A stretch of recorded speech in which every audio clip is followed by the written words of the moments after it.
Thank you. Anyway, my background is in social science research, and I used to do microsimulation modeling. It's a very narrow part of social science.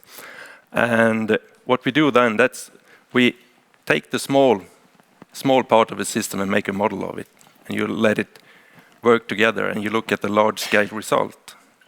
So I haven't fully recovered from that research yet, as I'm working at LKAB. So when I got this opportunity, I thought I might try to get some of the social science and microsimulation modeling into my presentations. So my aim is to present the transformation in this region at a large scale, as well as a small scale and a medium scale. So let's see. This is a picture of Kiruna, 1896. Someone would call it wilderness. It's not really wilderness. People were living there, but they didn't make any marks in the nature. This is Kiruna. The mine is on that side of the mountain. This is Kiruna, 25 years later, seen from the other side, seen from the mining side. And that's the society that was built in 25 years. That's quite a big transformation. This is Kiruna 2005. You can still see the transformation as the mining area there was a housing and industry area that has been removed by then. So the transformation is old in Kiruna. And this transformation, the big transformation from what we could call wilderness, I wouldn't like to call it wilderness, but from an industrialized area into something that's a mining town or mining region, that was made by 4 important decisions. The decisions to open the mines in Kiruna and Malmberget, the decisions to build the hydropower plants in Luleå River, and also to build a railway so you could transport the iron ore to Narvik and to Luleå. And there was also a decision for town planning. We shouldn't have this as a fly in and fly out. You couldn't fly at that time, but they wanted to have a real town. So these 4 decisions, it transformed places. It shortened distances. You could take the railway from Stockholm up to Kiruna. Wasn't possible before. It gave job opportunities. It also created towns like Kiruna and Malmberget.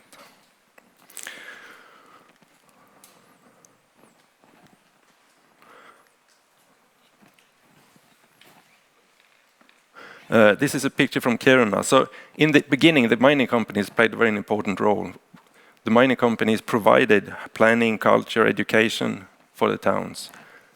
For a while, that was the situation in the early days. Later, the municipalities and authorities appeared. So the mining company became less of a provider and more of a supporter of the planning activities.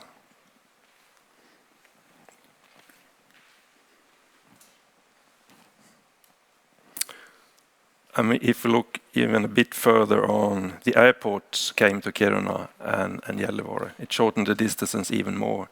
We developed tourism, Kiruna, Ice Hotel. We even speak about space tourism today. So actually the north has moved closer, we think, or has it? I think in some point of view, people think that the north is still a distant place. It's a place where I go for holiday, skiing, trekking, fishing, or it's a distant place where we excavate the natural resources. So it's up to the beholder. Is it a distant place or is it closer? And now we've been talking about the urban transformation, and towns will be moved. And then the mining companies reappear on the planning arena again, not as providers, but we are something in between providers and supporters of the planning and the civic planning of the municipalities and towns.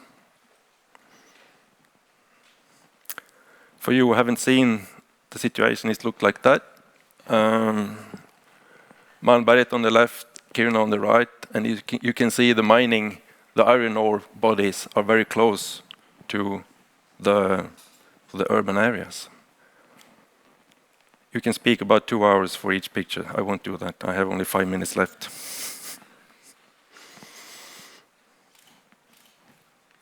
It doesn't react very well. So what's the result of the urban transformation? Well, For 10 years, we've been doing planning processes. The municipalities, both Kiruna and Gällivare, are doing vision work. How do we want this place to be? What would we like the future to be like? At the mining company, we also have our future, our newspaper called LKAB Framtid, LKAB Future. So we speak about the future processes, the future of this region. And what has happened is that we have new relationships. The municipality and the mining company work together in a different way than they used to be. 10 years ago, there was only one meeting a year between the mining company and the municipality. Now it's a daily relationship. I also think that individual awareness, people think much more about Kiruna and Gällivare. What is this place? What's my part in this place? What's happening?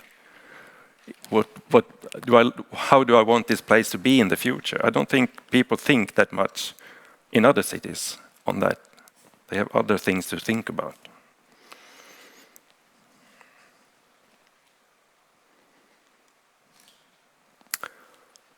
And there's one interesting question, I think, and that's if it wouldn't have been necessary, if the mining industry could expand and increase production without affecting anything, any urban area, what would have happened? I think we would have less awareness of the place. We wouldn't think too much about our town or the future. We would just be business as usual. For us, there would be less cost, at least, I promise. And there wouldn't be any transformation of roles. We would be in the same, do you say, in Swedish we say hjulspår. You will walk in the same tracks all the time. And we would definitely have less attention. I think we would learn less. We are learning a lot these days. There's a lot of investigations and analysis made on these two municipalities and this region.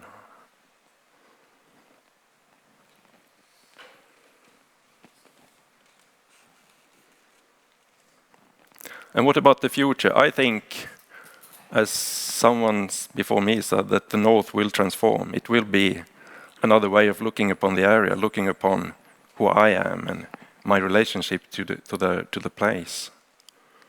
And stakeholders will transform their roles. We will have new industries. We will have space tourism, for instance.